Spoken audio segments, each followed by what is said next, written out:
Au nom du Père et du Fils et du Saint-Esprit. Amen. Viens, Esprit Créateur, visite l'âme de tes fidèles, emplis de la grâce d'en haut les cœurs que tu as créés, toi qu'on nomme le conseiller, don du Dieu très haut, source vive, feu, charité, invisible consécration, tu es l'Esprit aux 7 dons, le doigt de la main du Père, l'Esprit de vérité promis par le Père, c'est toi qui inspires nos paroles. Allume en nous ta lumière, emplis d'amour nos cœurs, affermis toujours de ta force la faiblesse de nos corps. Repousse l'ennemi loin, donne-nous ta paix sans retard, pour que sous ta conduite et ton conseil, nous évitions tout mal et toute erreur. Fais-nous connaître le Père, révèle-nous le Fils, et toi le commun esprit, fais-nous toujours croire en toi. Gloire soit à Dieu le Père, au Fils ressuscité des morts, à l'Esprit Saint consolateur, maintenant et dans tous les siècles. Amen. Je vous salue Marie, pleine de grâce, le Seigneur est avec vous. Vous êtes bénie entre toutes les femmes, et Jésus, le fruit de vos entrailles, est béni. Sainte Marie, Mère de Dieu, priez pour nos pauvres pécheurs, maintenant et à l'heure de notre mort. Amen. Au nom du Père et du Fils et du Saint-Esprit. Amen. Frères et sœurs bien-aimés, vous avez devant vous dans ce schéma, et dont vous voyez le centre de la personne, dont c'est la divine volonté et la volonté humaine. Vous voyez que ça ne fait qu'un seul et unique. Vous voyez bien qu'on les distingue. La volonté humaine de la volonté divine. Donc vous voyez la divine volonté, n'est-ce pas, avec la volonté humaine ne font qu'un. Ils sont unis. Ils sont intimement... La volonté, la divine volonté est au cœur de la volonté humaine. La volonté humaine est au cœur de la divine volonté. Donc, en fait, ça c'est la condition première avant la chute originelle, avant le péché originel. C'est-à-dire que l'homme était uni à son Créateur, la vie de Dieu était unie à celle de l'homme, et l'homme vivait dans tout ce qui va suivre. D'abord, il était, à partir dans le sens des aiguilles du montre, tout en haut à droite, il était tête et roi de la création. Et nous voyons bien ce qui est dans la Bible, l'homme a été créé en dernier. Et si l'homme a été créé en dernier, c'est parce que il a été celui qui était le premier dans l'Esprit de Dieu. Parce que toute chose n'aurait aucun sens si la création de toutes les autres choses n'aurait aucun sens si l'homme n'était pas venu. Alors, donc en fait, nous voyons dans l'Écriture où le Seigneur dit, le Seigneur dit à Adam, c'est Adam qui va nommer les créatures et qui va nommer les êtres. Il va donner un nom aux choses. Et le fait de nommer, frères et sœurs bien-aimés, est en quelque sorte, c'est bien connu que dans les anthropologies, surtout orientales et aussi africaines, le nom de quelqu'un, c'est lié à sa personne. Et généralement, quand on veut atteindre une personne, on l'appelle, pour que la personne se sente véritablement atteinte dans ce qu'elle est profondément, on appelle son nom.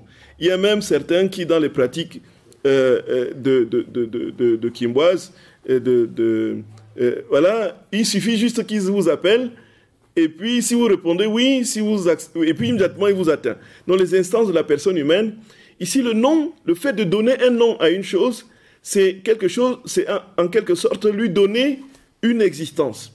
Bien que l'existence réelle, concrète et parfaite ait déjà été donnée par Dieu, l'homme participe à la création. Vous comprenez bien, frères et sœurs d'amour. Donc l'homme est roi de la création, puisqu'il nomme toutes choses. Il donne un nom aux et en plus, il est le dernier. Il est le dernier parce qu'il était le premier dans l'Esprit de Dieu. Et c'est ce que dit saint Thomas d'Aquin quand il dit que ce qui est premier dans l'ordre de la conception est dernier dans l'ordre de l'exécution. Cela veut dire quoi très concrètement? Cela veut dire que quand je décide, par exemple, de construire une maison, qu'est-ce que je fais? Je vais d'abord faire un plan, voyez. Est-ce que quand je dis je vais construire une maison, je fais abracadabra, la maison surgit? Non. J'ai déjà dans mon esprit la maison. Alors, je l'ai même sur une maquette. Alors, qu'est-ce que je fais? Je vais chercher le maçon qui va creuser les fondations, qui va monter les murs. Je vais chercher le charpentier qui va mettre la charpente. Je vais chercher celui qui met les toits, qui va mettre le toit. Je vais chercher le plombier qui va installer l'eau. Je vais chercher l'électricien qui va installer l'électricité, ainsi de suite. Je vais chercher le carreleur qui va mettre le sol. Je vais chercher ainsi de suite, ainsi de suite. Donc, en finale, la maison, quand elle sera terminée, elle est venue en tout dernier. Vous êtes d'accord, frère bien-aimé? Mais en premier, c'était le maçon, c'était le charpentier, c'était le plombier, c'était l'électricien, ainsi de suite. Et ensuite, la maison est venue seulement en dernier, alors que ce que j'avais à l'esprit, ce n'était pas le charpentier ou la maison. Peu m'importe que le charpentier vienne ou que le maçon vienne, ça ne me servira à rien tant que tous ne sont pas réunis pour former la maison. Vous êtes d'accord, frère bien-aimé? Et donc la maison vient en dernier parce qu'il était premier dans l'ordre dans l'esprit. C'est ce que saint Thomas dit. Il dit ce qui est premier dans l'ordre de la conception et dernier dans l'ordre de l'exécution. Et c'est pourquoi l'homme est créé en dernier. Pourquoi? Parce qu'il fallait que tout ce qu'il précède là lui permette de vivre. Donc en fait, même aujourd'hui, dans la science, et les scientifiques de bonne foi le disent, et c'est les scientifiques athées qui essaient de combattre cela pour dire qu'en fait, vous êtes dans vos trucs. Ils disent le principe anthropique. Ça veut dire que tout est ordonné, donc de l'infiniment petit à l'infiniment grand, tout est ordonné pour que l'homme vive sur la terre. Pour que l'homme vive sur la terre. Pour que l'homme se structure et vive sur la terre. Donc ça veut dire que s'il n'y avait pas le ciel étoilé, s'il n'y avait pas les nuages, s'il n'y avait pas les mers, s'il n'y avait pas les océans, s'il n'y avait pas les forêts, s'il n'y avait pas la banquise, s'il n'y avait pas les montagnes, les collines, les plaines, s'il n'y avait pas tous les animaux, ainsi de suite, la vie humaine n'aurait pas été possible. Donc tout a été fait en vue de l'homme. Donc l'homme est la tête et le roi de la création. Nous voyons bien, frères et sœurs d'amour, qu'en définitive, dans toute quête spirituelle, tant que l'homme n'est pas celui qui est mis en premier, le bien de l'homme, dans ce que Dieu veut, en quelque sorte, tant que l'homme n'est pas porté à s'unir à son Créateur, là, il y a quelque chose qui fait cruellement et violemment défaut. Donc l'homme était la tête et le roi de la création. Et voici qu'aujourd'hui, qu'est-ce qui se produit? Non seulement l'homme a idolâtré la créature, mais il s'est fait lui-même son propre Dieu en donnant une consistance destructrice à ce que Dieu lui avait donné de concevoir dans le sens de son épanouissement. Et voici, frères et sœurs bien-aimés, on arrive aujourd'hui à ce dérèglement des lois naturelles du fait de l'homme qui veut prendre la place de Dieu et arrive à des abominations qu'on peut aujourd'hui malheureusement voir autour de nous avec la science. La fabrication des trucs chimères, là, des embryons chimères, les croisements de l'homme et des animaux dans les laboratoires, et des choses comme ça. C'est tout simplement au-delà de tout ce qu'on pouvait imaginer. Alors, l'homme devait ainsi, du fait de son union, de sa volonté avec la volonté de Dieu, il devait donc avoir la perfection de toutes les... Il avait donc, parce qu'il était roi de la création, la perfection de toutes les sciences. C'est que nous, aujourd'hui, et c'est ce que Jésus dit à lui, frères et sœurs bien-aimés, le premier homme n'avait pas besoin d'étudier les mathématiques, la biologie, l'histoire, la géographie, la météorologie, il n'avait pas besoin d'étudier, il ne sait pas, toutes ces sciences aujourd'hui qui tentent de manière spécialisée de comprendre un domaine du réel. Et cette recherche constante de saisir la réalité qui ne s'épuise jamais, puisqu'on multiplie des thèses et des thèses et des thèses et des thèses et des thèses et de doctorats dans différents domaines, on n'arrive jamais à l'épuiser. Et chacun va saisir juste une petite infime partie d'un truc à étudier. Il ne va pas l'épuiser. Il ne va jamais le terminer.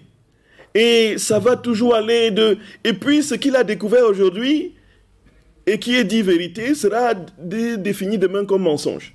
Les vérités d'aujourd'hui deviennent des mensonges de demain. Les lois nouvelles contredisent les lois antérieures. Voilà comment l'homme se dépatouille dans la création pour tenter de saisir les lois et qui les structure, alors que tout lui était donné de manière pleine et parfaite.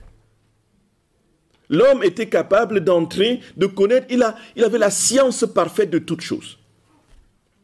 Et nous voyons aussi, frères et sœurs bien-aimés, Saint Hildegarde de Bingen, ce docteur de l'Église.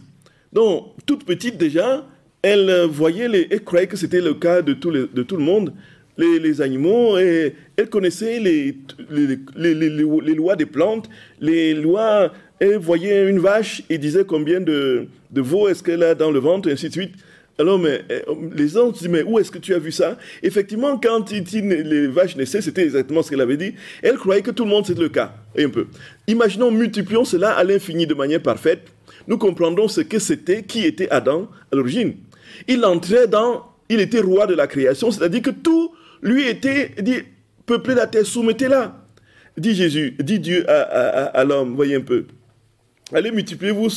C'est ça l'ordre. L'homme devait être en fait roi de la création, la maîtrise et la connaissance parfaite de tout ce qui le constitue, puisque Dieu, il n'avait pas besoin d'étudier quoi que ce soit, il voyait, tout lui était lumineux et clair. Voyez, frères et sœurs d'amour. Et puis, voici qu'il avait aussi, deuxième cercle là, dans le sens de l'aiguille du monde, il avait les semences de l'amour divin. Ça veut dire quoi? Ça veut dire que tout ce qui était en Dieu, tout son amour, tout l'amour de Dieu était déversé en Adam. Adam n'était qu'amour. Amour, amour, amour. Dieu est amour. Dieu est amour. Deus caritas est. Dieu est amour. Dieu est amour, Dieu est amour. Dieu est amour. Celui qui n'aime pas n'a pas connu Dieu. Car Dieu est amour, dit Saint Jean dans sa première lettre. Dieu est amour. Celui qui demeure dans l'amour demeure en Dieu et Dieu demeure en lui. En quelque sorte, on va le répéter et le marteler, et le marteler, et le marteler, frères et sœurs d'amour. La divine volonté, c'est lui qui dit qu'il est dans la divine volonté et qu'il n'y a pas d'amour en lui, on revient sur le même truc, on revient sur la base. Il n'y a pas moyen de continuer à raconter des choses. Il n'y a rien, vous êtes vide. Nous sommes vides dans ce cas. Frères et sœurs bien-aimés, si l'amour ne monte pas en nous, s'il n'y a pas d'amour en nous, il n'y a pas de Dieu en nous. Dieu égale amour. L'essence de Dieu, c'est l'amour. Montons, descendons. Nous ne pouvons pas faire l'économie de l'amour. Et alors, frères et sœurs bien-aimés, tout l'amour qui était en Dieu, la perfection de cet amour était donnée à l'homme. De sorte que l'homme, au début, avant le péché, était incapable de haïr, était incapable de penser du mal, était incapable de... Parce que Dieu lui avait donné toute la perfection de ce qu'il est comme amour. De même que Dieu est incapable de haïr, de penser, de jalouser, de détruire l'autre. L'homme était dans cette innocence d'Éden, dans la perfection de l'amour de Dieu. Il recevait donc les semences d'amour de Dieu. Vous voyez, frères et sœurs d'amour. Tout ce qui était amour en Dieu était transvasé, transféré, était, voilà, dans le cœur du premier homme, d'Adam. Et donc, frères et sœurs d'amour, nous voyons que si nous comprenons donc ce que c'est que la vie dans la divine volonté, c'est une vie d'amour pure et simple. Jésus dit, tout ce que j'ai fait, c'est par amour. Dans tout, j'ai mis mon amour. Dans le soleil, dans les moindres petits, dans la fourmi qui marche devant toi, c'est mon amour. Dans ainsi de suite. Parce que tout en lui n'est qu'amour, il ne peut rien donner d'autre que qu'amour. La seule chose que Dieu puisse nous donner, c'est sa vie. Et sa vie est amour. Et alors, puisque ça s'étend, nous voyons qu'il y a quelque chose, frères et sœurs d'amour, de l'ordre de quand ce règne sera établi dans nos cœurs, ce sera le règne d'amour parfait. Et si je vis en Dieu, dans la divine volonté, je me rendrai compte que de moins en moins, je serai porté à médire, à critiquer, à juger, à haïr, à refuser de pardonner, ainsi de suite. C'est tout simple. Ne cherchons pas midi à 14h. N'allons pas dans les nuages creuser. C'est là tout court. Ça, c'est quand il était. Et ensuite, il était revêtu de lumière, dit Jésus. En fait, il est dit qu'au début, quand Adam a péché avec Ève, oh bébé, c'est mignon, oh c'est mignon, oh. Oui, les enfants, comment ils font l'anguille, là, oui, on est saisi, vous voyez, c'est tout l'amour du Seigneur qui est là, vous voyez. Oh, c'est beau. Vous voyez, une petite créature comme ça, un petit rien comme ça, qui contient tout fragile, qui dépend entièrement et totalement de tout. C'est comme ça que notre Seigneur nous prend, frère, sœur d'amour. La divine volonté, c'est ça, en fait. On se repose sur Dieu. On se repose sur Dieu. On fait des petits ou de temps en temps. Ah, c'est beau. C'est beau.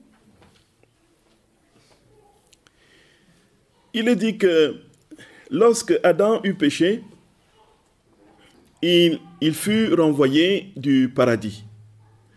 Et alors, lorsqu'il a mangé le fruit avec Adam, ils se sont retrouvés nus. Ils se sont retrouvés nus. Frères et sœurs bien-aimés,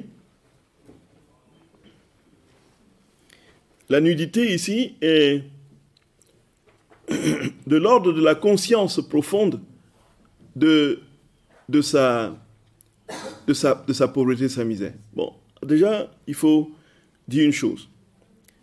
Certains, dans certains cercles et trucs, disent que le corps humain est, en fait, ça c'est une hérésie. Hein, une hérésie, c'est l'hérésie catha et albigeoise du XIIe siècle, où l'on a très clairement, où il y avait dans ces katas-là qui partaient de l'idée qu'il y avait deux divinités, deux dieux qui ont créé deux choses différentes.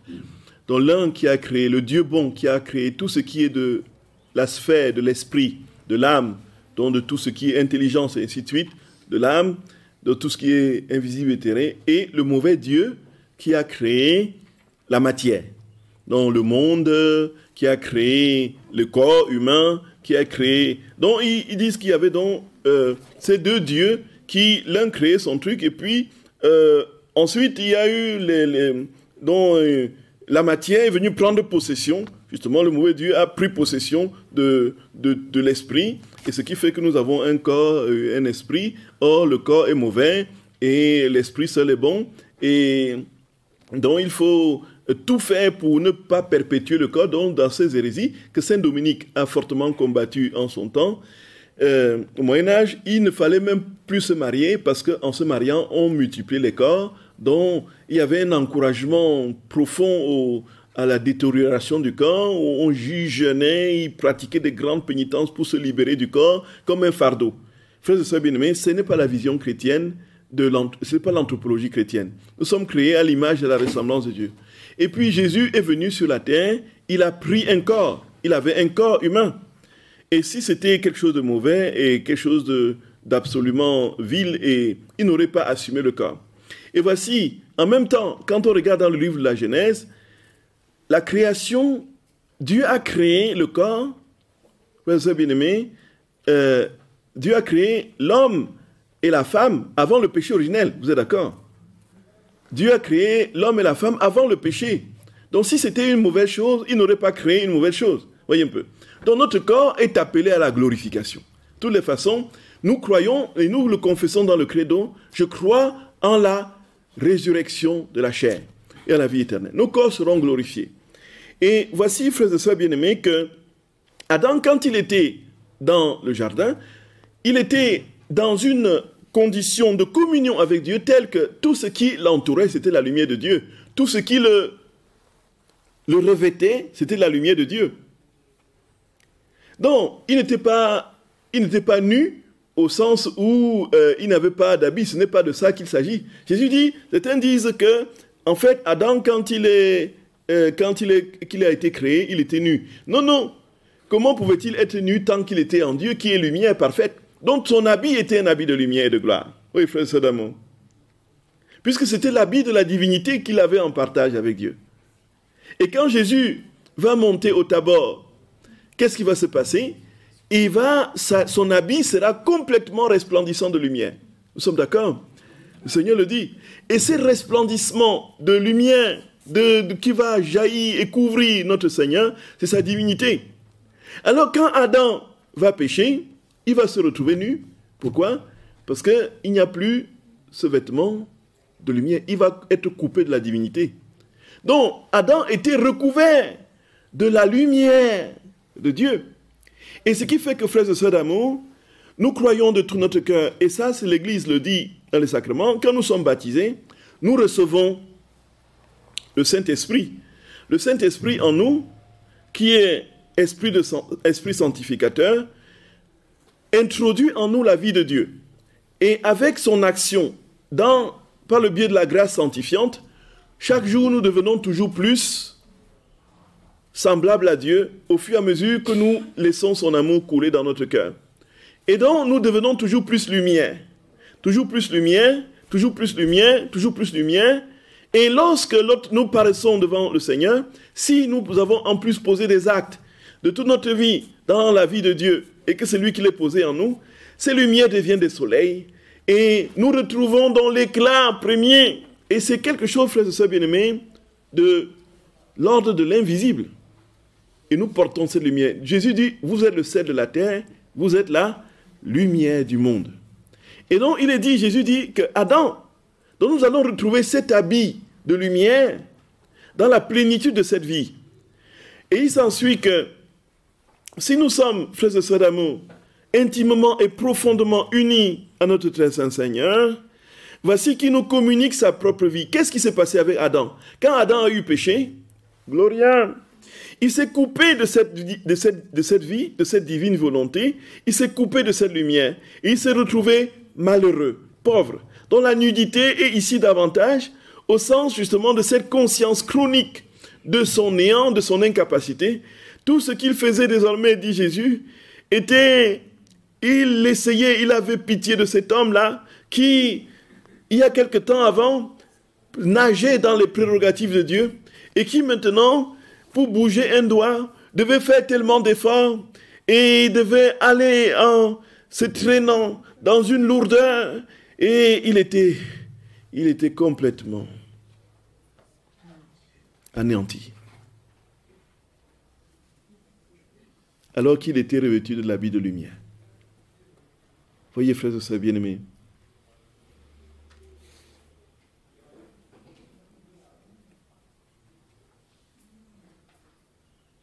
et cette lumière, comme je l'ai dit à la retraite, cette lumière chez les saints, il y a eu des saints qui ont manifesté cette lumière intérieure. Que ce soit les saints orientaux, que ce soit Saint François d'Assise, que ce soit Padre Pio, que ce soit... Il y a beaucoup de saints. Nous portons en nous la lumière de Dieu. Nous sommes lumière du monde, effectivement. Et plus nous aimons le Seigneur, plus cette lumière grandit en nous. Le Seigneur, s'il le veut, il peut le rendre matériel, il peut comme il a fait pour Saint Padre Pio, par exemple.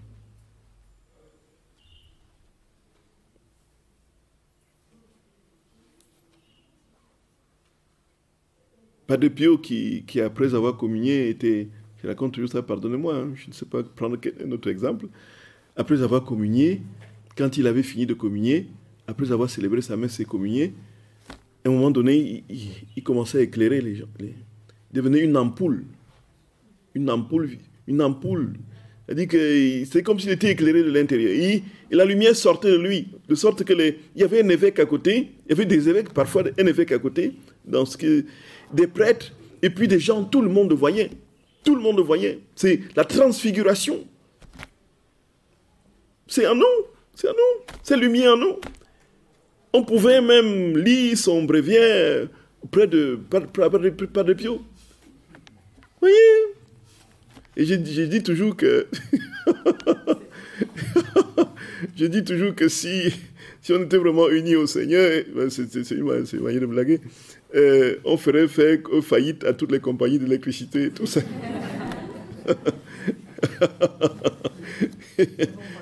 Oui. Et on n'aurait plus de problèmes écologiques et tout ça, de la luminosité. Frères et sœurs d'amour, Jésus veut que nous soyons amour. Et puis l'évêque expliquait au prêtre Jean de Robert, donc qui est le biographe de Padre Pio, de Saint Padre Pio, il lui expliquait, regarde ce qui se passe. Ce que tu es en train de voir, c'est que son âme s'est profondément unie au Seigneur, qu'il vient de... Frères et sœurs, c'est pourquoi quand nous communions, prenons le temps de silence, prenons le temps d'action de grâce qu'il faut pour laisser Dieu vraiment prendre possession de tout notre cœur, de toute notre âme. Et disons-lui, Jésus, prends tout, Seigneur, prends tout, Jésus. Ne me laisse rien, mon Dieu, ne me laisse rien. Prends tout, mon amour, prends tout, Seigneur. Et qu'il gagne ainsi tout notre être, nos pensées, ainsi de suite. Nous sommes parfois surpris, frères et sœurs d'amour. Notre nature est tellement dégradée par le péché. Nous sommes parfois surpris des pensées qui peuvent nous venir pendant la messe. Vous êtes d'accord, frères et sœurs bien-aimés? On voit, on fait des trucs et on ne sait pas d'où ça vient. Une pensée vient là. C'était comme si quelqu'un vous mettait une pensée là comme ça. Mais c'est quoi ça, mon Dieu? C'est quoi ça? Quand je raconte ça aux gens, ils croient que je m'amuse. Parce que quand je célèbre, parce que de toute façon, je ne sais pas, d'abord, je suis de nature timide, et pour que c'était d'abord ça. En plus, je me suis rendu compte que quand je suis facilement distrait, voyez un peu. Et pour éviter ça, le plus possible, j'essaie de ne pas voir ce qui se passe autour de moi et de fermer les yeux, voyez un peu. Mais vous êtes en train de célébrer la messe. Ça, c'est ce qui m'est arrivé. Vous êtes en train de célébrer la messe. Effectivement, vous prenez les dispositions pour ne pas regarder comment l'autre réagit. Oui, un peu. Vous parlez, vous regardez l'autre qui réagit. S'il fait ça, oui, vous êtes encouragé dans votre ego.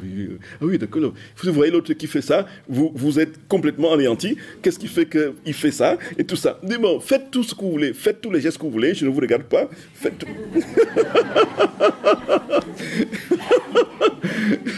Ça, ce n'est pas mon problème. Voilà, je suis dans cet état d'esprit. Je suis en train de célébrer. Au moment à l'autel, pendant que je tiens le corps de notre très saint Seigneur, je ne sais pas ce qui se passe. Je pense à ma nourriture au frigo. Je dis, mais c'est quoi cette histoire? Je dis, mais c'est pas possible ça. Je dis, Seigneur, c'est quoi cette histoire? J'ai tout fait pour... Je pense au reste qui est au frigo et que je vais rentrer manger après la messe. Mais c'est quoi cette histoire? Nous voyons comment notre esprit est complètement délabré. Vous voyez, frère Sabine, vous restez là, les distractions viennent. Heureusement que notre Seigneur dit, ce n'est pas parce que tu es distrait que ça ne compte pas. Ce sont des distractions involontaires. Tu n'y es pour rien. C'est bien ça. Mais si par contre ton téléphone sonne, comme c'est arrivé à certains prêtres, pendant qu'ils étaient en célébration. Le téléphone sonne, tu sors le téléphone, tu réponds. Pendant que tu étais... Là, ce sont des distractions volontaires. Là, c'est là que c'est voilà, tu participes. Donc là, le bas blesse. Mais frères et sœurs d'amour, c'est pour vous dire quoi? C'est pour nous dire quoi? C'est-à-dire que quand nous en venons à la messe, même si c'est juste au moment de communier et que les pensées viennent et que nous voyons le chapeau de l'autre qui est tordu et on dit, bon, ce sont des vieux chapeaux des années 50, à quoi ça sert de mettre des chapeaux comme ça, voyez un peu? Ou si nous voyons un autre qui chante fort et peut-être faux, et il nous dit, regarde même comment il chante comme une casserole, et ainsi de suite. Je nous en supplie, ne nous privons pas de Jésus. Avançons et disons, Seigneur, voilà, ça m'est venu comme ça, pardon, donne-moi ton corps, je te reçois avec amour. Voyez. Donc ce vêtement de lumière faisait que toutes nos pensées, tout nous-mêmes étaient unis à Dieu, étaient tout à Dieu. Et c'est pourquoi Padre Pio, quand il finissait de célébrer la messe, il prenait, non seulement il prenait au moins une heure d'action de grâce. C'était lui, il avait le temps, bien sûr. Bon, mais... On peut aussi nous dire, nous pouvons nous excuser en disant on n'a pas le temps, mais quel est le temps de silence que nous avons dans le... On pourra en parler si on fait une retraite sur l'Eucharistie, sur la messe. Voilà, frères et sœurs bien-aimés. Ensuite, vous voyez, il avait la vertu génératrice, vous voyez, du côté du pied là, vous suivez. La vertu génératrice. Qu'est-ce que ça veut dire? C'est ce que nous avons expliqué tout au début. Ça veut dire que Adam avait la capacité de produire des vies divines.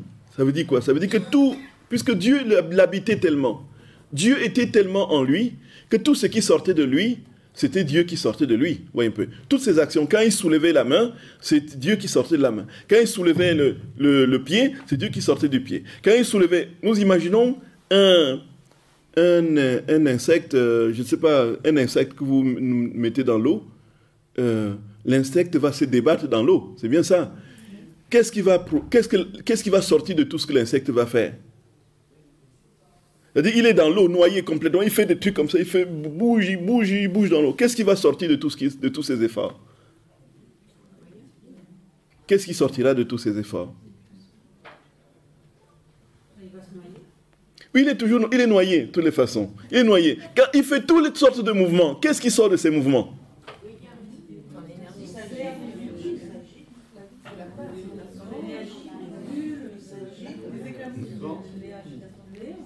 Non, il est dans l'eau. Il est dans l'eau. Non, il est dans l'eau. Non, peut-être que je me fais mal comprendre. J'explique peut-être mal. Donc, il est dans l'eau, n'est-ce pas? Ne cherchez pas le résultat. Ne voyez pas sur le plan du résultat. Voyez plutôt sur le plan de ce qui est en train de se faire concrètement. Il est dans l'eau, il se dépatouille dans l'eau, il est complètement noyé, il fait un mouvement. Qu'est-ce qui va sortir de ce mouvement-là? Mais il fait ça parce qu'il a peur, justement. Il se débat parce qu'il a peur. Mais quand il fait des mouvements, qu'est-ce qui sort de lui? Qu'est-ce qui peut sortir de lui comme substance? Qu'est-ce qui peut sortir? Qu'est-ce qui peut sortir de lui comme... Il est dans l'eau. Je vous donne tout le... Il est dans l'eau. Qu'est-ce qui peut sortir de lui comme élément? Qu'est-ce qui sort de lui dans tous ces efforts qu'il fait? De l'eau, tout à fait! Oui, tout à fait! Tout à fait! Oui, c'est simple, vous voyez? C'était tout simple, vous voyez? Nous avons compris. Il est dans l'eau, tout ce que vous ferez, tous les mouvements vous allez projeter de l'eau hors de vous, non? Vous allez vouloir encore... C'est toujours l'eau qui sortira de tout ce que vous ferez. De toutes les gesticulations, c'est toujours l'eau qui... Parce que vous êtes noyé dans l'eau, voyez un peu. Vous avez compris, frère et d'amour? Ça veut dire quoi très concrètement? Ça veut dire que c'est inouï. C'est inouï. C'est-à-dire que comme Adam était totalement en Dieu, et que Dieu l'entourait de partout, tout ce qu'il faisait, c'est Dieu qui sortait de lui. Voyez un peu. Donc il avait la vertu génératrice de la vie divine. C'est cela, la vertu génératrice de la vie divine. Donc, il avait la capacité de produire, comme il était à la ressemblance de Dieu, il opérait dans la divine volonté et engendrait des vies divines. C'est-à-dire que les vies divines, c'est dans tout ce que nous faisons. C'est-à-dire que dis-moi qui tu es, je te dis quel est le résultat que tu produis. C'est-à-dire, de même simplement, si tu es quelqu'un d'orgueilleux, là où tu vas atterrir, tu vas créer quoi? Tu vas créer la division parce que tu auras humilié quelqu'un et puis l'autre va être blessé. Il va te garder rancune et il ne va pas te pardonner pendant des années. Et toi, tu vas dire que regarde, tu vas continuer à le dénigrer en croyant que tu es supérieur. Et puis quand quelqu'un viendra avec des qualités peut-être plus grandes que toi, tu vas le jalouser et ainsi de suite. Voyez comment l'enchaînement du mal au cœur de... Vous imaginez la même chose, effectivement, sur le plan de l'amour. Frère bien-aimé, c'est-à-dire que vous aimez, vous dites une parole encourageante de quelqu'un, vous dites à la personne que vous l'aimez, la personne se sent vraiment aimée, elle est relevée de ses complexes, elle aime à son tour les autres parce qu'elle s'est sentie aimée, et puis vous générez l'amour, l'amour est généré d'amour en amour, vous voyez, et vous allez d'amour en amour. De même, si vous détestez, la haine va aller, ainsi de suite. Il y a une logique concaténatoire, tant dans le bien que dans le mal. C'est-à-dire que tout s'enchaîne et s'emboîte. Voyez un peu. Une chose produite. C'est pourquoi, pour rompre définitivement le cercle et le cycle du mal, il faut opposer l'amour. Voyez un peu. Et c'est l'amour qui va interrompre et puis faire revenir. Ah, d'accord, donc je t'ai détesté pour rien, donc pardon. Oui, je déteste aussi l'autre pour rien, donc pardon. L'amour remonte. Voyez un peu. Voyez, frères et sœurs d'amour. Donc, la vertu génératrice de vie divine, ça veut dire que tout ce que Adam faisait, c'était Dieu qui sortait de lui. Et dans tout ce qu'il faisait, donc de même dans la divine volonté, si nous sommes pleinement unis au Seigneur, si nous vivons de sa volonté, si nous n'avons que lui, c'est lui qui fera tout en nous. Et comme il ne fait tout que de manière parfaite et dans un amour parfait, et comme il est contenu totalement dans ce qu'il fait, alors tout autour de nous sera non seulement amour, mais sera vie de Dieu. Et comme c'est la vie de Dieu, cette vie est éternelle. Cette vie ne s'arrête plus. Cette vie est ininterrompue. Donc, le moindre petit geste que j'aurais fait va tout simplement, frères et sœurs d'amour, s'étendre dans l'éternité des éternités et nous le verrons au ciel.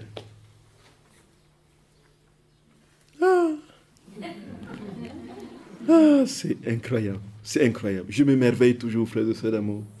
Je m'émerveille toujours. Et c'est tout à fait logique, théologique, c'est tellement profond et vrai. Donc quand l'homme est sorti de là, il a perdu de Dieu, il a perdu cette vertu génératrice. Ça veut dire que si nous demandons à Jésus aujourd'hui de venir tout faire et prendre toute la place en nous, nous serons, voilà, capables de... Seigneur en nous pourra, dans les moindres petites choses que nous ferons, produire l'amour, produire les gestes, ainsi de suite. Oui, frères et sœurs bien-aimés. Tout en nous peut être amour. Tout en nous, y compris nos... Ouais. J'avais reçu une personne un jour qui me racontait, une jeune Marseillaise, Fanny, qui me racontait quand le pape, le Saint-Père Jean-Paul II, est arrivé à Lourdes,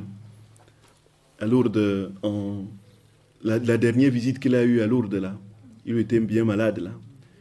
Et donc, elle racontait que tout le monde voulait voir le pape. Et donc, sur le chemin sur lequel il devait passer, les gens, ils devaient passer vers 16 heures. Et les gens s'étaient déjà mis sur la route à 4 heures du matin. Pour attendre, pour voir le pape passer de près, quoi. Voyez un peu. Déjà, dès 4 heures du matin, ils avaient quadrillé, voyez un peu. Et ils s'étaient arrangés pour que si, voilà, ils veulent s'absenter, que quelqu'un, n'est-ce pas, ils s'étaient arrangés entre eux comme ça. Et il y avait une foule compacte, serrée, au moment où le pape arrive. Il n'y avait pratiquement plus. Elle ne pouvait être tellement bousculée. En plus, elle était petite. Et elle était loin, loin, loin. Elle dit, c'est pas possible. Elle était venue encore plus tôt. Elle était venue, non, pas à 4 heures. Elle était venue vers 5h30. Voyez un peu. Et elle était serrée, serrée. Elle dit, oh Jésus, pardon. Oh là là, c'est foutu. Moi qui espérais voir Jean-Paul II de près, voilà que c'est foutu, quoi. Et c'est-à-dire qu'à l'autre bout, dans une petite fente comme ça, lorsque la papamobile arrive et est annoncée, les gens s'amoncellent, ils crient hurrah, et ainsi de suite. Et puis la papamobile passe au loin, la seule chose qu'elle aperçoit, c'est un petit bout de chaussures rouges de Jean-Paul II. Ouais, un peu.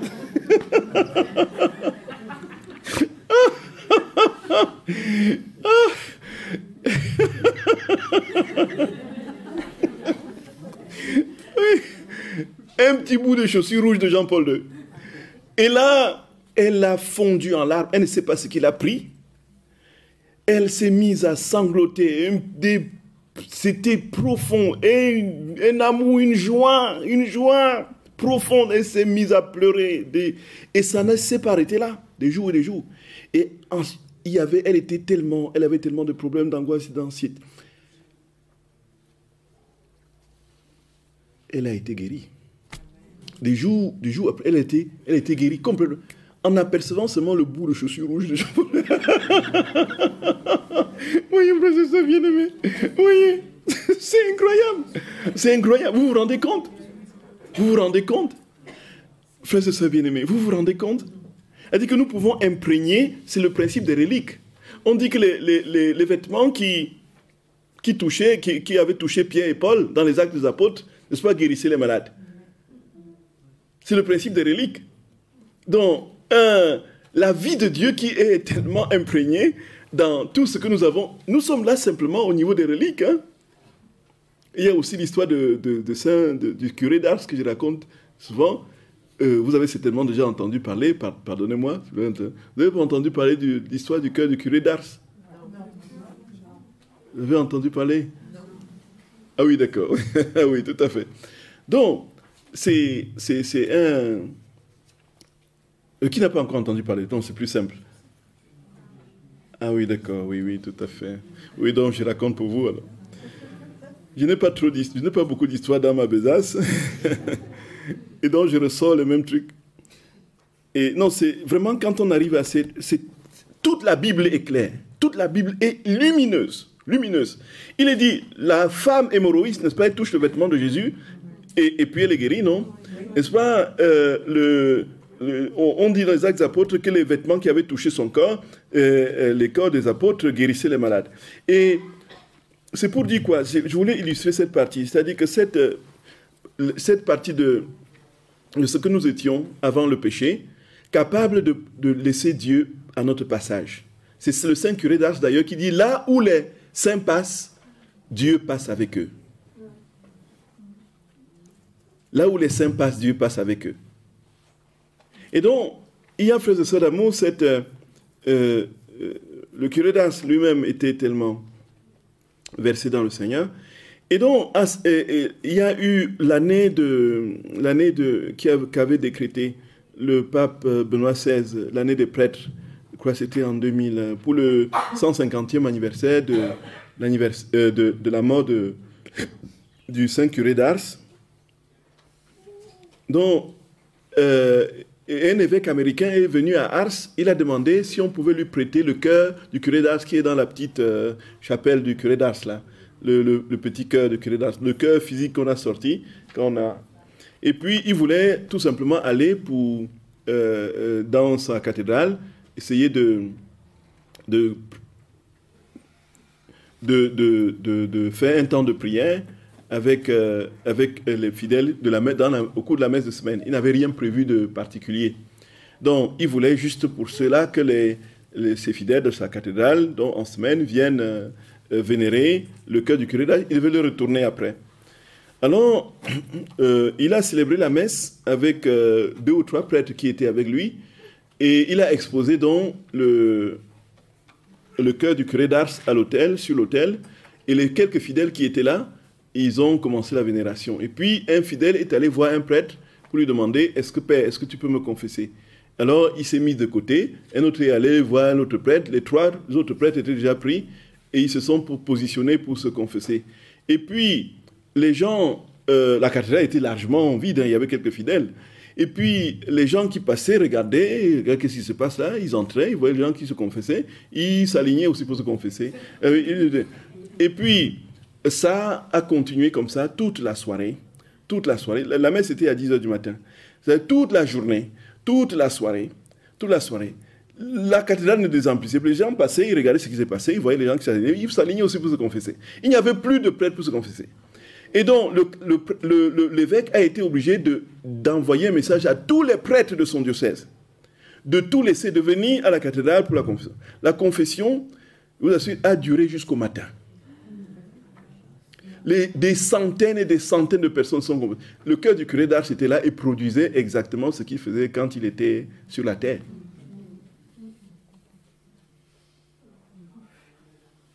Voyez, frères et sœurs bien-aimés.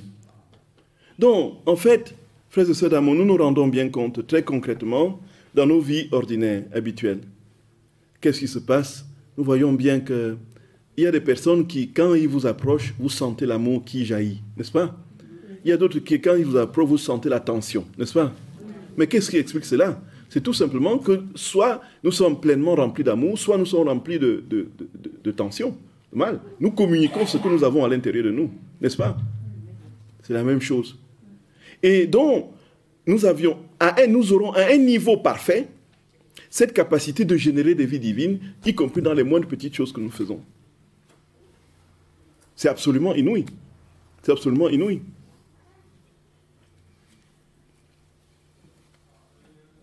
Et alors,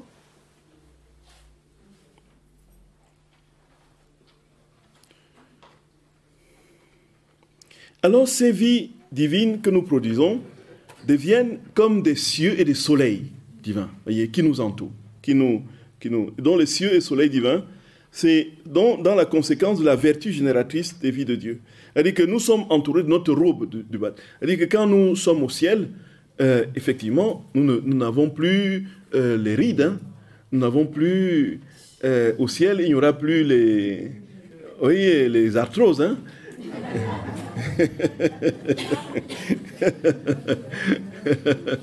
Oui, oui, frère, c'est d'amour. C'est absolument... Oui, il n'y a plus ça. Il n'y a plus ça. Et puis, nous avons la jeunesse parfaite de... Et c'est ça même, en fait, vous connaissez aussi l'histoire de Saint Jean, pas de Saint Jean, du fils spirituel de Padre Pio, Jean de Robert. Vous connaissez l'histoire? Vous ne connaissez pas l'histoire? Ah, on va passer le temps à raconter les histoires. Alors, donc, voici, mes très chers, c'est le fils spirituel de français, le prêtre le plus proche. Jusqu'à quelle heure? On a jusqu'à quelle heure un peu?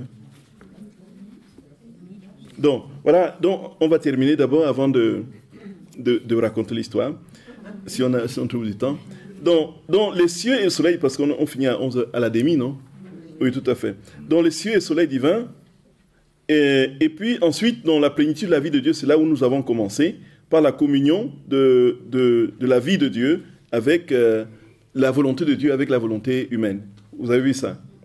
Et ensuite, donc, la perfection de cette ressemblance venait dans la perfection des trois facultés de l'âme, qui sont la perfection de la ressemblance des trois facultés de l'âme, la volonté, l'intelligence et la mémoire. Et dans les trois soleils divins, qui sont les trois facultés de l'âme, et Saint Augustin d'ailleurs prend cet exemple, l'analogie de la volonté, de la mémoire et de l'intelligence, pour expliquer la Trinité. Donc, il dit très clairement que Dieu, il ne croyait pas si bien le dire, parce que lui, il était dans une réflexion théologique qui devait le conduire à une vérité sublime que le Seigneur révèle texto à Luisa Picaretta. Il explique, il dit, dans les instances de la personne humaine, comment est-ce qu'on peut expliquer la Trinité? Donc, c'est dans le De Trinitate. Il dit, l'amant, l'aimer et l'amour. Et puis, ça, c'est une analogie. Il dit, prend aussi l'autre analogie, la volonté, la mémoire et l'intelligence. Et là, il dit que Dieu, c'est la volonté, le Fils, puisqu'il est le Logos. C'est le Verbe, donc c'est l'intelligence, et le Saint-Esprit, qui nous rappelle les œuvres du Fils et du Père, c'est la mémoire. Il disait ça. Effectivement, comme nous avons été créés à l'image de Dieu et à sa ressemblance, nous avons été créés à son image. Cela veut dire, nous avons la faculté, les trois facultés, la volonté, la mémoire et l'intelligence. Alors, Jésus dit à Luisa Picaretta que le Père va venir s'installer dans la volonté, le Fils dans l'intelligence, et c'est tout à fait normal puisque le Logos, et le Saint-Esprit dans la mémoire. Donc pour que la ressemblance avec le Créateur se refasse, il faudra donc que notre volonté soit celle du Père, notre intelligence soit l'intelligence du Fils, et que la mémoire soit la mémoire du Saint-Esprit. Cela veut dire quoi? Cela veut dire que la Trinité, et nous sommes là chez Sainte Élisabeth de la Trinité, la Trinité est venue habiter notre âme. Comment est-ce que la Trinité peut venir habiter l'âme humaine? Dites-moi comment la Trinité, l'immensité, peut venir prendre forme dans l'âme humaine s'il n'y a pas l'image, s'il n'y a pas les cases, les cadres dans lesquels elle va se situer. Donc la Trinité habite l'âme humaine et c'est ce qui est de plus extraordinaire. L'immensité de l'âme humaine qui est plus grande, comme dit Jésus, que l'univers. Dieu vient prendre place dans l'âme humaine parce qu'il y trouve son image et sa ressemblance, ce qu'il n'a pas dans les œuvres de la création. Nous pouvons faire des funérailles de 30 000 € pour notre chat ou pour notre chien. Frères et bien-aimés, notre chien n'est pas à l'image de la ressemblance de Dieu. Il y a un grand couturier français, comme vous le savez, qui a laissé un héritage de 30 millions d'euros à un chat. Vous savez? De sorte que le chat, aujourd'hui, a des gardes de corps. Voyez. Et donc, vous voyez, ici, nous ne serons véritablement parfaitement unis à Dieu dans cette vie dans Dieu que lorsque notre mémoire, notre intelligence, notre volonté seront conformes à celle de Dieu.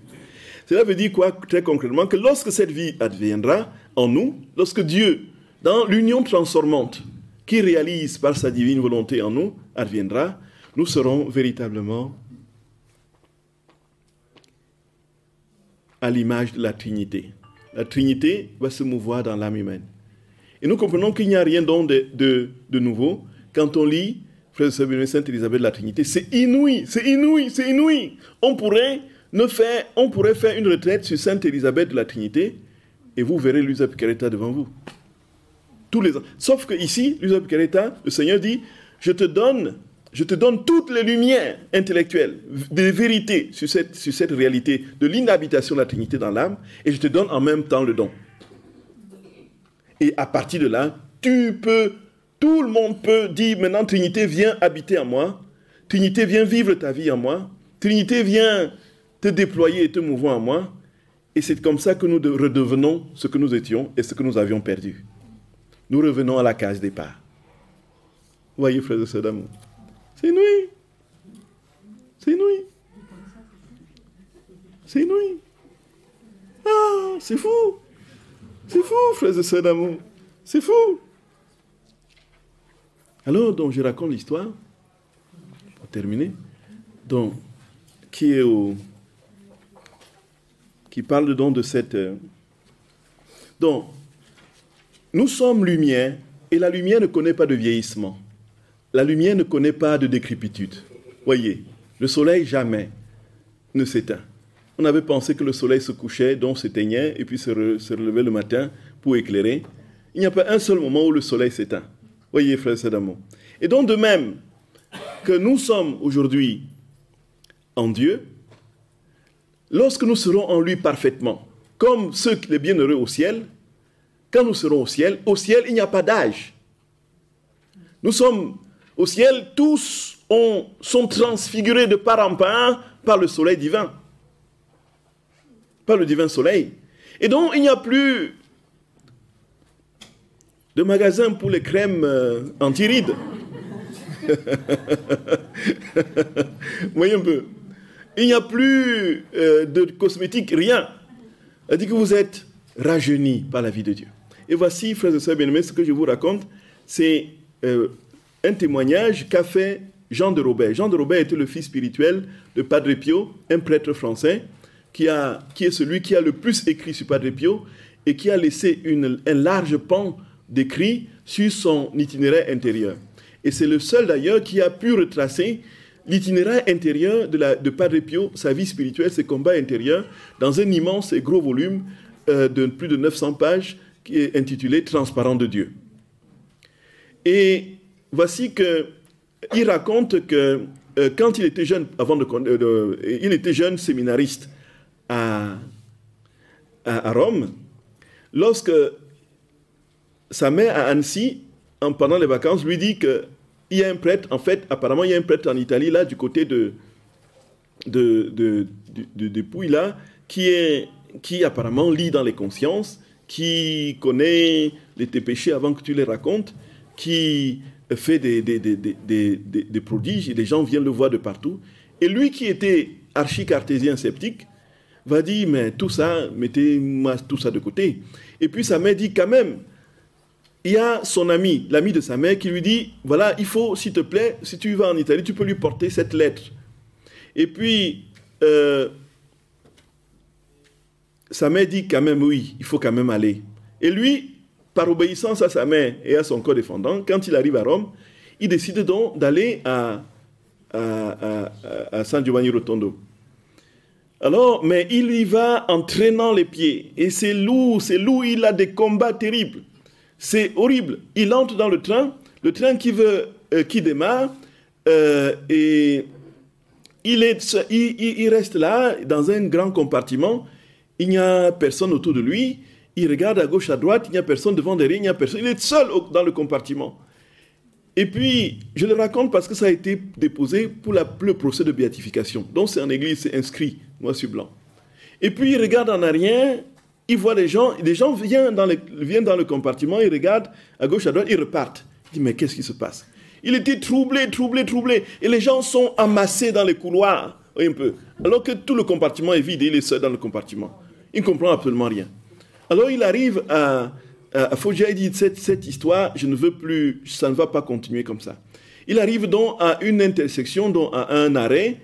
Il dit, je vais tout simplement rentrer à Rome. Alors, il sort du train, il va dans l'autre train là, il voit direction, effectivement, Roma, et puis il entre dans le train en question, et le train redémarre et va plutôt dans le sens contraire, donc continue son truc. C'est un deuxième train qui partait de là pour, voyez un peu, alors que c'était marqué. Alors il arrive direction Foggia. Il dit, c'est pas possible, c'est pas possible. On ne peut pas crier stop, stop, stop. Il est obligé donc d'arriver à Foggia, et là il prend un taxi qui l'amène à San Giovanni Rotondo. Le taxi, en fait, il arrive dans l'hôtel, et l'hôtel, dans un hôtel, il sent les parfums de rose. Il dit, mais c'est quoi cette histoire qui est en train de... Il regarde autour, le parfum est tellement fort. Il dit à gauche, à droite, rien qui soit de l'ordre des fleurs ou de... Il dit, mais vous avez parfumé, vous avez des pots de fleurs. Il dit, non, non. Il dit, ah, tu viens d'où? Le barman dit, tu viens d'où? Ah, tu viens... je crois comprendre. Ah, c'est Padre Pio qui te fait signe. Il dit, ah, ces gens sont tous fous ici.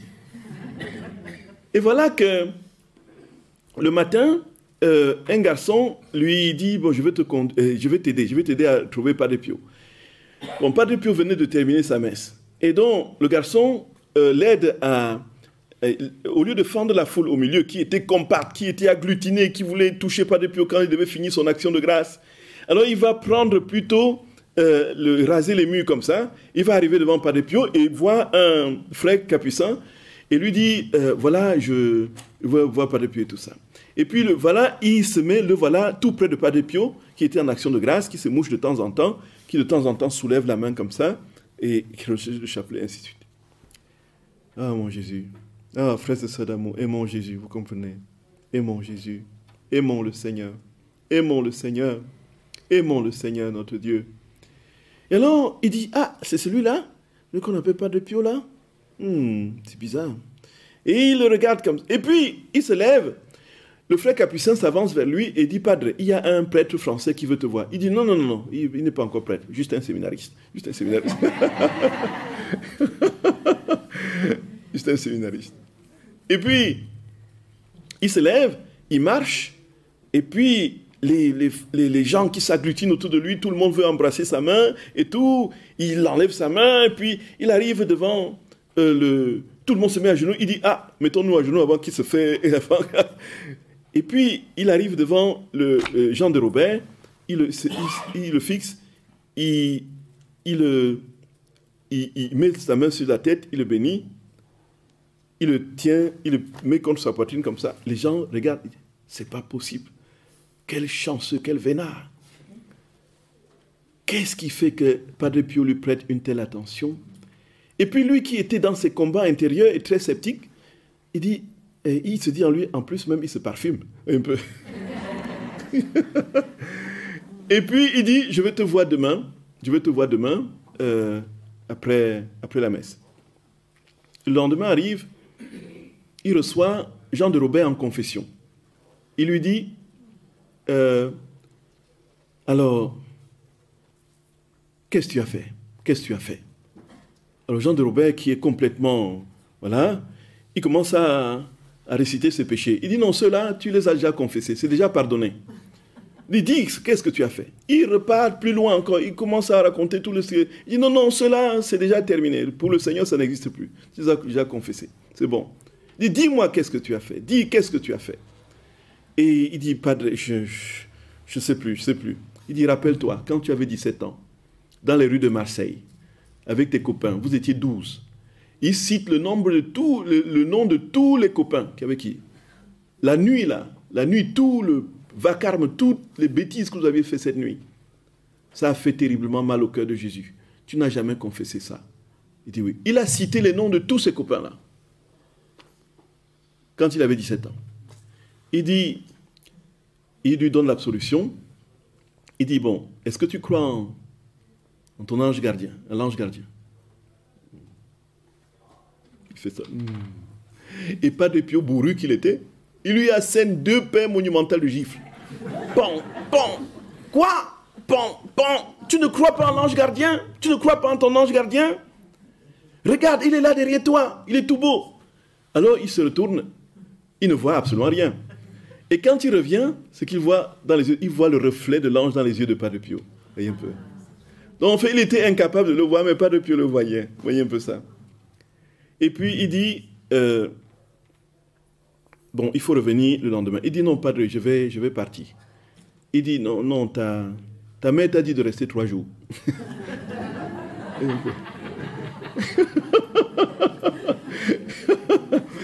il dit, c'était long le voyage, hein? C'était long le voyage de mon enfant. Il dit, oui, oui, c'est très long, padre.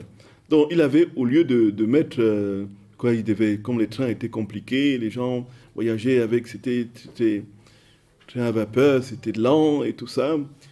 Il avait mis 2 jours de voyage. Ce qui se faisait normalement, il dit, c'est oui, très long, très long. Il dit, tu étais seul dans le compartiment? Il dit, oui, oui. Il dit, en fait, tous ceux qui entraient dans le compartiment voyaient autour de toi des gens qui étaient assis. En fait, c'était des démons. Ils t'empêchaient d'arriver jusqu'ici. Voyez un peu. Et puis il dit, je serai avec toi partout où tu iras. Je te prends comme fils spirituel. Où que tu iras. Et puis il dit, tu seras ordonné dans 3 ans. Ce sera le 30 juin. Il donne la date précise. Il dit, mais c'est pas possible. Puisqu'à l'église, dans l'église, l'époque, on ordonnait le 29 juin la fête de Saint-Pierre et Paul. Et en même temps, il dit dans 3 ans, alors que dans quelques mois, il devait être ordonné. Et il devait être ordonné diacre. Il dit, c'est pas possible. C'est pas possible dans 3 ans. Il y a quelque chose. Donc, sauf qu'entre-temps, il y a eu la guerre d'Algérie. Et il a été donc conscrit. Il est allé en Algérie. Donc, partout où il allait, donc il avait des signes de Padre Pio. Et dans le régiment dans lequel il était en Algérie, il y avait... un jour, ils ont été repérés par le Front de Libération Nationale, le FLN. Ils les ont tous encerclés. Et ils ont donc fusillé tout le régiment. Le seul qui a pu s'échapper, c'était le chef, le commandant. Et la veille de cette fusillade, Padre Pio a reçu un mot, Jean de Robert a reçu un mot écrit de la main de Padre Pio. Il ne sait pas comment c'est arrivé à lui. C'était marqué sur le mot « La vie est un grand combat qui débouche sur une grande lumière ». Et lui, donc, Jean de Robert a été fusillé. Et la fusillade a été telle que lui, tout le monde était mort. Tout le monde était mort. Et il s'est vu sortir de son corps. C'est lui qui fait le témoignage. Il s'est vu sortir de son corps. Et alors, il a commencé à surnager là. Il a dit, il est allé à Annecy, voir ses parents. Il a vu ses parents, c'était la nuit. Les parents étaient en train de dormir. Et quelques temps après, il a envoyé une lettre à ses parents. Mais pourquoi vous avez changé de place, de place aux meubles dans la maison? Et puis, les parents disent, mais comment il sait qu'on a changé de place dans les meubles dans la maison? Et ça fait longtemps qu'il n'est pas venu ici, ainsi de suite. Alors, il est allé voir ses parents qui étaient dans le truc. C'est son âme hein, qui surnageait. Et puis, il commence son ascension au ciel. Ce qui se passe, frères et sœurs bien-aimés, c'est qu'il traverse, selon ce qu'il décrit, il traverse un endroit, il voit des gens noirâtres, vous voyez, des gens un peu grisonnants, noirâtres comme ça, et si il ne sait pas qui sont ces gens-là. Il faut dire que comme la perfection, comme il n'était pas en train de, vous allez le comprendre après, donc ces gens étaient noirâtres, bon, c'était pas des gens de couleur noire, c'était pas des Africains noirs. Donc, il traverse, il va voir des milliers de gens qui n'arrivaient pas à compter, qui étaient baignés dans une lumière absolument. Et puis, ils étaient là dans toute beauté, une lumière, Et puis, il a reconnu, tous avaient presque la même apparence. Tous avaient presque les mêmes âges, 30-40 ans. C'était tous, il a reconnu des gens qui sont décédés à plus de 90 ans, qui avaient l'apparence de 30-40 ans. Il a reconnu les enfants, certains enfants qui étaient morts, jeunes, et qui avaient l'apparence de 30-40 ans. Tous avaient la même, c'est l'âge de la jeunesse vive, voyez un peu. Et au-dessus d'eux, il a trouvé encore des êtres encore plus lumineux. Et il pouvait de manière instinctive dire, Voici, c'est Saint Paul, Saint Pierre, Sainte Félicité, Sainte Perpétue, Sainte Agathe, Saint Jean, ainsi, sans que personne ne lui dise rien. Il savait immédiatement qui étaient ceux-là qui étaient là. Et plus loin, il a vu notre très sainte mère assise sur un trône. Et puis, il a couru dans les bras de maman. Et derrière notre maman, il y avait notre Seigneur. Il s'est jeté ensuite dans les bras de Jésus. Et puis, derrière Jésus, il y avait une source lumineuse, très très vive, qu'il a deviné être le Père. Il est entré dans cette source lumineuse. Il se retrouvait dans son corps. Il s'est relevé avec criblé de balles de partout. Il a vu le commandant. Il a dit, mais c'est qui ça? C'est quoi ça? C'est quoi? Miracle, miracle, miracle. C'est pas possible. Et alors, il est soigné, il retourne, effectivement, il est ordonné après, et quelques temps après, il retourne à San Giovanni Rotondo. Il dit, oh, Padre Pio qui le voit, il lui dit, ah, mon fils, hein, tu m'as fait courir, hein. C'était très beau là-haut, tu voulais rester. Tu m'as fait courir, voyez. Donc, c'était pour dire quoi, frères et sœurs bien-aimés? Ça veut dire qu'en Dieu, nous ne vieillissons plus. Il n'y a plus de rides. Et les véritables rides, ce sont des rides intérieures. Voyez un peu, frères et sœurs, les rides que l'être intérieur prend en contact du péché. C'est ça qui forme notre ride intérieure. Et le Seigneur veut que nous entrions dans cette jeunesse intérieure, cette vive communion avec lui, que nous ne soyons plus qu'un avec lui, que nous ne vivions que par lui et pour lui. Et ainsi, le ciel descendra sur la terre, le règne tant attendu adviendra, prophétisé par les saints, prié et demandé par l'Église, dans la prière de notre Père, un règne de paix et d'amour, où nous serons tous en Dieu, unis parfaitement à sa sainteté, à son amour et à sa gloire. Les frères et sœurs,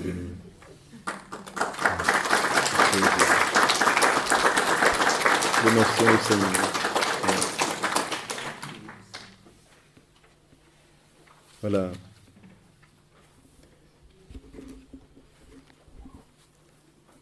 Je pense qu'on finissait à 11h30 et on a débordé. Ouais. Donc il n'y a pas moyen pour les questions. Il n'y a pas de temps pour les questions. Merci, frères et sœurs d'amour.